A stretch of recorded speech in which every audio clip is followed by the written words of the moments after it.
राज्यसभा चुनाव को लेकर बीजेपी ने नियुक्त किया ऑब्जर्वर। तो बीजेपी ने ऑब्जर्वर नियुक्त कर लिया है। कैबिनेट मंत्री कृष्ण बेदी, गौरव गौतम बनाए गए ऑब्जर्वर। बीजेपी विधायक घनश्याम दास अरोड़ा ऑब्जर्वर बनाए गए हैं। ये बड़ी अपडेट इस वक्त की। कैबिनेट मंत्री कृष्ण बेदी, गौरव गौतम ऑब्जर्वर बनाए गए हैं। बीजेपी विधायक घनश्याम दास अरोड़ा को भी ऑब्जर्वर बनाया है। तो आपको एक बड़ी अपडेट दे रहे हैं। राज्यसभा चुनाव को लेकर इस वक्त माहौल गरमाया हुआ है और चुनाव को लेकर बीजेपी ने एक ऑब्जर्वर नियुक्त कर लिया है। कैबिनेट मंत्री कृष्ण बेदी, गौरव गौतम को ऑब्जर्वर बनाया गया है। इसी के साथ साथ बीजेपी विधायक घनश्याम दास अरोड़ा को ऑब्जर्वर बनाया गया है।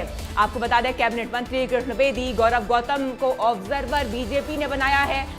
घनश्याम दास अरोड़ा को भी बीजेपी ने ऑब्जर्वर बनाया है। तो आपको बता दें, राज्यसभा चुनाव को लेकर लगातार गहमा गहमी का माहौल है। 3 उम्मीदवार मैदान में हैं और लगातार सभी की तरफ से तैयारियां तेज है। जहां एक तरफ कांग्रेस ने अपने विधायकों को हिमाचल शिफ्ट कर दिया है, वहीं बीजेपी लगातार बैठकें कर रही है और अब बीजेपी ने ऑब्जर्वर्स की नियुक्ति कर दी है। अधिक जानकारी के साथ हमारे सहयोगी साहिल हमारे साथ जुड़े हुए हैं। साहिल, देखिए, बीजेपी लगातार अभी तो बैठक का दौर जारी है और अब खबर सामने आई है ऑब्जर्वर बीजेपी की तरफ से नियुक्त किए गए हैं।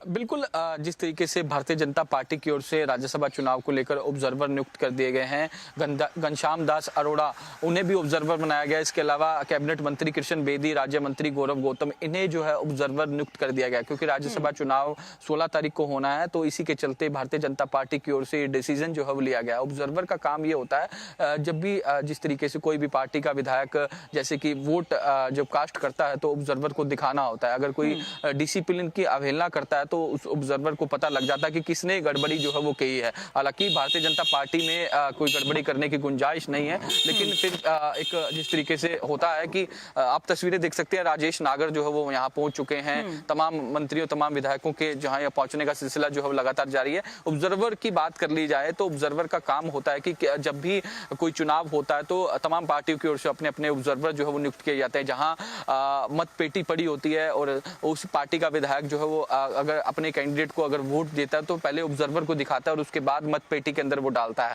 ऑब्जर्वर इसलिए नियुक्त किया जाता है कि अब खुद जो पार्टी की ओर से ऑब्जर्वर जो नियुक्त किया गया है वो जो है विधायक किसी प्रकार की गड़बड़ी ना करे और जो विधायक है वो वोट दिखाकर ही ऑब्जर्वर को मतपेटी के अंदर डाले। अगर ऑब्जर्वर को लगता है कि वो पार्टी की कहे अनुसार नहीं चल रहा या फिर किसी प्रकार की कोई गड़बड़ी कर रहा है तो कहीं ना कहीं ऑब्जर्वर को इस बात का ध्यान होता है और ऑब्जर्वर को ये भी ध्यान होता है कि कौन सा विधायक किसकी ओर से गड़बड़ी करी है। इसी के चलते जो है वो ऑब्जर्वर की नियुक्ति जो है वो की जाती है और भारतीय जनता पार्टी में गड़बड़ी की कोई गुंजाइश जो है वो नहीं होती, लेकिन एक जिस तरीके से एक फॉर्मेलिटीज जो है वो होती है जिसको पूरा करने के लिए ये तमाम चीजें जो है वो की जाती है और भारतीय जनता पार्टी की ओर से भी ऑब्जर्वर जो है वो नियुक्त कर दिए गए हैं।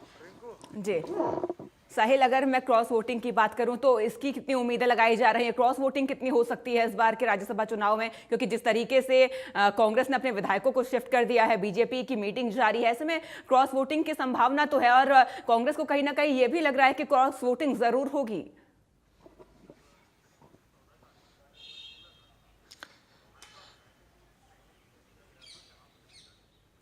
बिल्कुल, अभी तक जिस तरीके से पहले सब कुछ कह पाना जल्दबाजी होगा कि क्रॉस वोटिंग कौन होगा, कौन करेगा, लेकिन जिस तरीके से भारतीय जनता पार्टी की ओर से लगातार जिस तरीके से रणनीति बनाई जा रही है, सतीश नांदल जो है वो लगातार विधायकों के संपर्क में हैं, तो कहीं ना कहीं इसको देखकर लगता है कि कहीं ना कहीं कांग्रेस के कुछ विधायक जो है वो क्रॉस वोटिंग कर सकते हैं, नहीं कर सकते, ये अभी क्लैरिटी नहीं है। ये कुछ कह पाना जो है वो जल्दबाजी होगा, लेकिन जब 16 मार्च को जब चुनाव होगा उसके बाद ही स्पष्ट हो पाएगा, जब नतीजे आएंगे और उसके बाद ही पता लग पाएगा कि किस तरीके से किस विधायक ने जो है क्रॉस वोटिंग करी है। क्योंकि मैंने आपको पहले भी जिक्र किया कि ऑब्जर्वर जो है वो नियुक्त किए जाते हैं। ऑब्जर्वर देखते हैं कि किस विधायक ने किसको वोट जो है वो कास्ट किया। अगर कहीं गड़बड़ी लगती है तो ऑब्जर्वर की ओर से ऑब्जेक्शन पार्टी हाईकमान जो जिस भी पार्टी हाईकमान को जो है वो बताने का काम किया जाएगा कि इस विधायक की ओर से गड़बड़ी जो है वो की गई है। उसके बाद पार्टी जो है उस पर एक्शन ले सकती है, लेकिन अभी तक कोई गड़बड़ी गड़बड़ की गुंजाइश जो है वो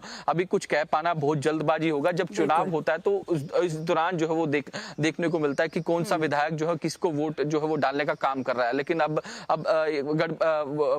क्रॉसिंग वोट क्रॉस को लेकर जो है अभी जो है जिस तरीके से कांग्रेस की ओर से लगातार ये कहना है कि इस बार कोई किसी प्रकार की कोई गुंजाइश जो है वो नहीं रहेगी। तमाम कांग्रेस के विधायक एकजुट है और वो कांग्रेस के जो उम्मीदवार हैं करमबीर बोध उसको वोट कास्ट करने का काम जो है उनकी ओर से किया जाएगा। तो ऐसे में यही कारण है कि उन्हें जो है वो हिमाचल के कुफरी भेज दिया गया है, जहां रणनीति तैयार की जाएगी कि किस तरीके से तमाम विधायकों को एकजुट रहना है और उनकी निगरानी के लिए 4 सांसदों की ड्यूटी जो है वो लगाई गई, चाहे वो दीपेंद्र हुड्डा की बात हो, सतपाल ब्रह्मचारी हो, जयप्रकाश जेपी हो और इसके अलावा एक और सांसद जो है वो उन पर निगरानी करेंगे कि अगर किसी प्रकार की कोई गड़बड़ी होती है तो किस तरीके से उनको रोका जाए।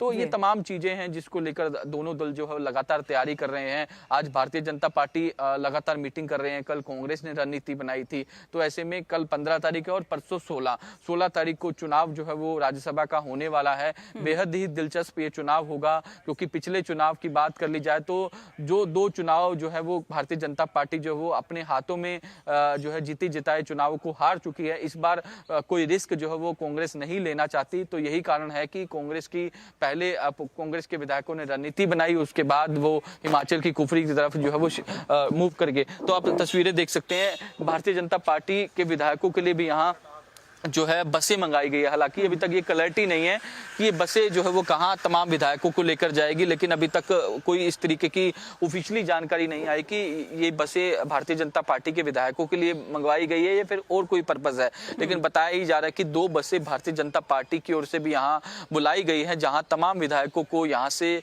कहीं और ले जाया जाएगा, जहाँ रणनीति जो है वो तैयार की जाएगी। क्योंकि जिस तरीके से कांग्रेस की ओर से भी कल जिस तरीके से तमाम विधायकों को हिमाचल के कुफरी शिफ्ट किया गया, लेकिन अब ये जो बसें आई हैं ये कहां तमाम विधायकों को लेकर जाएगी, कहां किस तरीके से स्ट्रेटजी हो भारतीय जनता पार्टी की ओर से तैयार की जाएगी, इस पर भी हम लगातार निगाहें बनाए हुए हैं और लगातार इंडिया न्यूज हरियाणा जो है आपको राज्यसभा चुनाव को लेकर अपडेट देता रहेगा कि किस तरीके से तमाम दल जो है वो लगातार एक के बाद एक बैठकें कर रहे हैं, एक के बाद एक रणनीति जो है बनाने का काम कर रहे हैं। क्योंकि दूसरी सीट जिस तरीके से दूसरी सीट पर तीसरा कैंडिडेट आने के बाद ये मामला जो है वो पूरा दिलचस्प हो चुका है। क्योंकि जिस तरीके से पहले कांग्रेस जो है वो अपने दो जो चुनाव जो है वो जीते जिताए अपने हाथ से गवा चुकी है, इस बार कांग्रेस जो है किसी प्रकार का रिस्क लेने के लिए तैयार नहीं है। तो इसी के कारण जो है वो इस बार मजबूती से कांग्रेस जो है वो चुनावी मैदान में जो है वो दिखाई देगी। बिल्कुल, कांग्रेस इस बार रिस्क लेने के मूड में नजर नहीं आ रही है और यही कारण है कि कांग्रेस ने अपने विधायकों को भी शिफ्ट कर लिया है। अगर बात साहिल उम्मीदवारों की जाए और उम्मीदवारों की व्यक्तिगत पकड़ की जाए तो क्या उम्मीदवारों की व्यक्तिगत पकड़ भी इस राज्यसभा चुनाव में कोई असर छोड़ेगी? बिल्कुल, अगर भारतीय जनता पार्टी के उम्मीदवार की बात कर ली जाए, क्योंकि ये तो नंबरों का खेल है, इसमें कोई विधायक की कामकाज को लेकर या फिर इसी प्रकार को कोई परफॉर्मेंस जो है वो नहीं देखी जाती। ये नंबरों का खेल है, क्योंकि 90 सदस्य जो है वो हरियाणा विधानसभा के अंदर है। सबसे ज्यादा नंबर जो है वो भारतीय जनता पार्टी के पास है।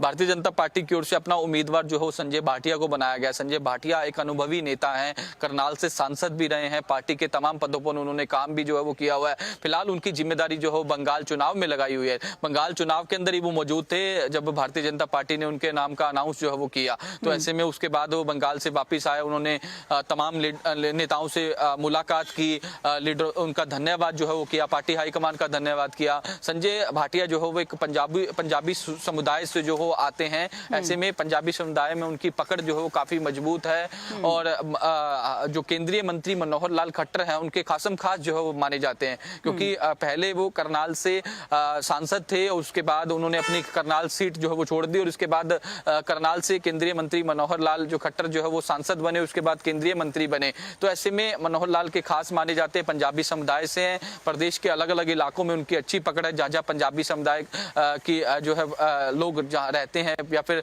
पॉपुलेशन की बात कर ली जाए, या फिर पंजाबी समुदाय के जो जिस तरीके से लोग होते हैं उनमें जो है काफी अच्छी खासी उनकी पकड़ है, मजबूत पकड़ है। और यही कारण था कि